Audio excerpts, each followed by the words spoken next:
So hey guys, and welcome to part 4 of the 5-day Godzilla special. And today we're looking at the Millennium era, which of course started in 1999 and ran till 2004.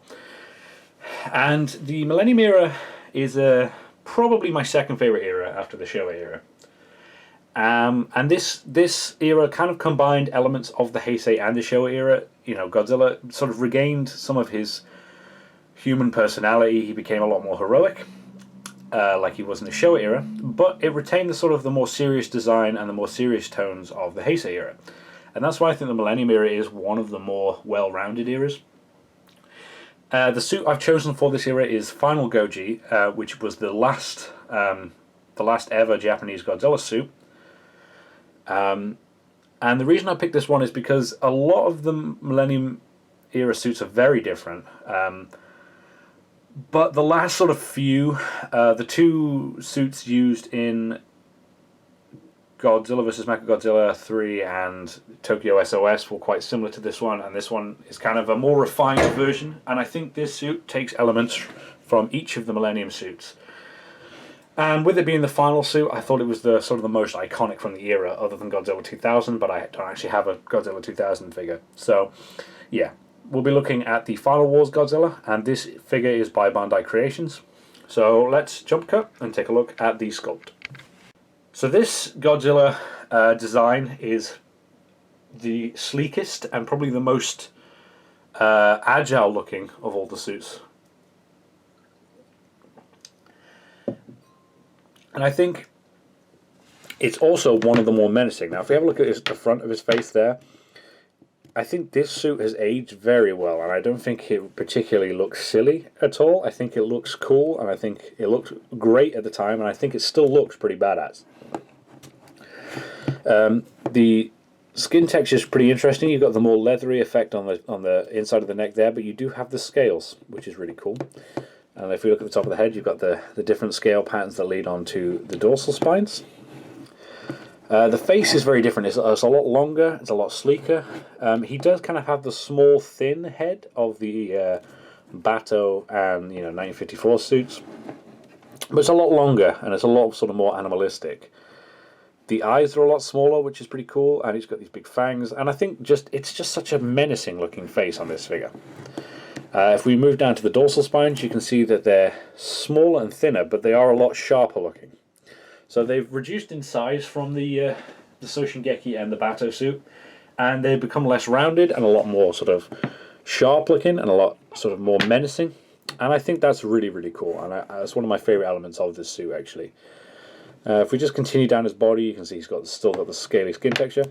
Now one thing I do like is his arms are really nicely in scale. He's kind of retained the element of the Heisei era of having kind of thinner, more spindly arms, but they're longer, so they're kind of more in proportion with his body, which is really, really nice. He's got these big, chunkier upper biceps and then the thinner lower arms, and I think they're just really nicely in scale.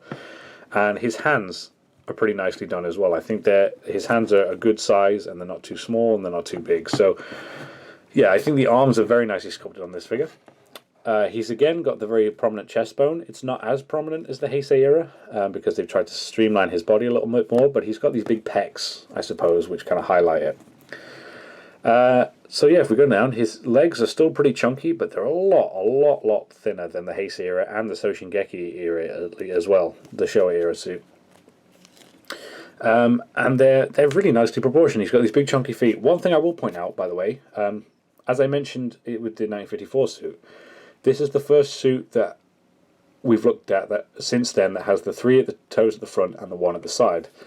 And I just think that's interesting. If this, as I said, this suit seems to retain elements from a lot of different suits from different eras, and I think it's done it really, really nicely to create a sort of very different but very classic Godzilla suit. And I think the sculpting of this particular Bandai Creations figure has really captured it quite well. In terms of paint, this is sort of the base colour.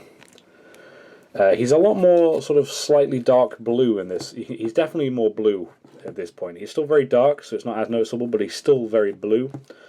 His toes have a more bone-like colour to them, which is less exaggerated than the Heisei suit. And that's the same for the claws on his hands and for his teeth. His tongue is a sort of more purple colour, which I'm not quite sure why they did that, but yeah, it doesn't look bad at all. It's just a weird color to have on the inside of his mouth, but it still looks cool. The eyes are orange this time around. I mean, the eyes have been sort of the least consistent part of the Godzilla suits, but yeah, it's a nice color, I think.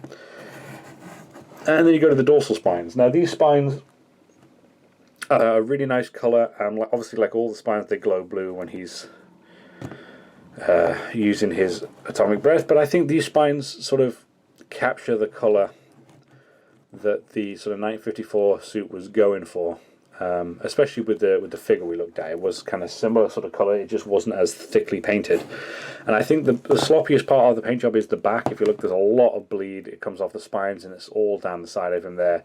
And I don't think that's intentional. I mean, it could be intentional, but the suit in the film wasn't like that, so I'm pretty sure it's just sort of a lot of paint bleed, which kind of loses this figure a lot of points. I mean, from this angle, he doesn't look too bad, but from the back, it really does ruin the figure quite a lot for me. I think it's quite sloppy on the back. But yeah, I think the rest of the paint job is excellent and really spot on. But the back of the figure really, really does let it down, which is a shame because it is one of the more interesting designs. And I think it's got a very fierce look to it and a very serious look to it. But at the same time, it looks charming. You know, you're rooting for this guy. Not like the Heisei era that looked fearsome and menacing, but kind of... He was kind of fat and he was kind of silly looking, so you kind of lost kind of the connection, I think. But I think this design does a good job of looking cool and badass, but also keeping the appeal and the charm of some of the earlier eras. In terms of articulation, this one's got sort of the standard 360-degree head rotation. The arms, now because of the way the arms are, they're not sort of side on. They rotate, but only to here and to here. And this one goes the same. There is 360-degree rotation in the tail, but it is a bit wonky on this one, so I'm not quite sure whether that was originally a glue seal or not. But I wouldn't recommend twisting this too much because it seems like it is going to come out. And the legs would be 360 degrees, but they get caught on the arms, so they go to about here. So there's quite a lot of movement in this figure, actually, which is a really nice thing of it. And I think the movement in this almost makes up for the paint job, really. But yeah, I think the paint job, sorry to go back to the paint job, but it is one of those things that's, you know, everything is so spot on apart from the back, and it really does let the figure down. But yeah, articulation wise, it's not too stiff, it's not too loose, and there's a fairly decent amount of articulation, so it wins some points for its articulation. Now, with this being Bandai Creations, it is available on Amazon for a similar range actually to the 1954. This is from the same set, I think, and this goes for around 25 to 30 quid again. I bought this secondhand for about 12 quid on eBay, and there are a couple knocking around on eBay for around that price, but if you want it readily available, it's on Amazon, but you'd be prepared to pay 25 to 30 quid. And again, I think that would be reasonable, and I think it would be a lot more reasonable if it wasn't for just the poor paint job on the back. And I think that, I don't want to whittle on too much about that, but I really do think that lets the figure down quite a lot. But yeah, if you can get it for 20 quid, 25 quid maybe, then I would say go for it, but I wouldn't really pay 30 quid for it, especially with that sort of sloppy paint job on the back. So overall, would I recommend the figure? Yes. If you can get past the sloppy paint job on the back, because I'm probably just too hung up about that myself, but if you can get past that, then this figure is excellent. It's very, very good sculpt. The paint job, other than the back, of course, is very nice. The articulation's decent, and it is a very cool design anyway. In terms of what I think of the suit itself, Final Wars is one of my favourite Godzilla movies. It's not my favourite design of the era. My favourite design was the FinalGoji, which was used in Godzilla 2000. But Godzilla 2000 was very, very different from what Godzilla normally looks like, so I suppose I can understand why people prefer this suit, and I think this is sort of the most iconic suit, I think, of the Millennium era. So, yeah, it did a good job of being menacing and badass and just really cool, but also retaining the charm and the lovability of the Showa era suits. And I think I think this is sort of the quintessential modern Godzilla, and I think with the knowledge that Toho are in the process of making another Godzilla film and rebooting the franchise in 2016, I'm interested to see how different the suit will be from this Final Wars design. So, thanks guys for sticking around for episode 4. Tomorrow, which is Friday, we'll be looking at Legendary Godzilla, which is sort of the most recent Godzilla suit, which is not canon to the Japanese films. This is the final. This Final Wars figure here is the final Japanese design. Tomorrow's design will be the sort of the American reboot from 2014.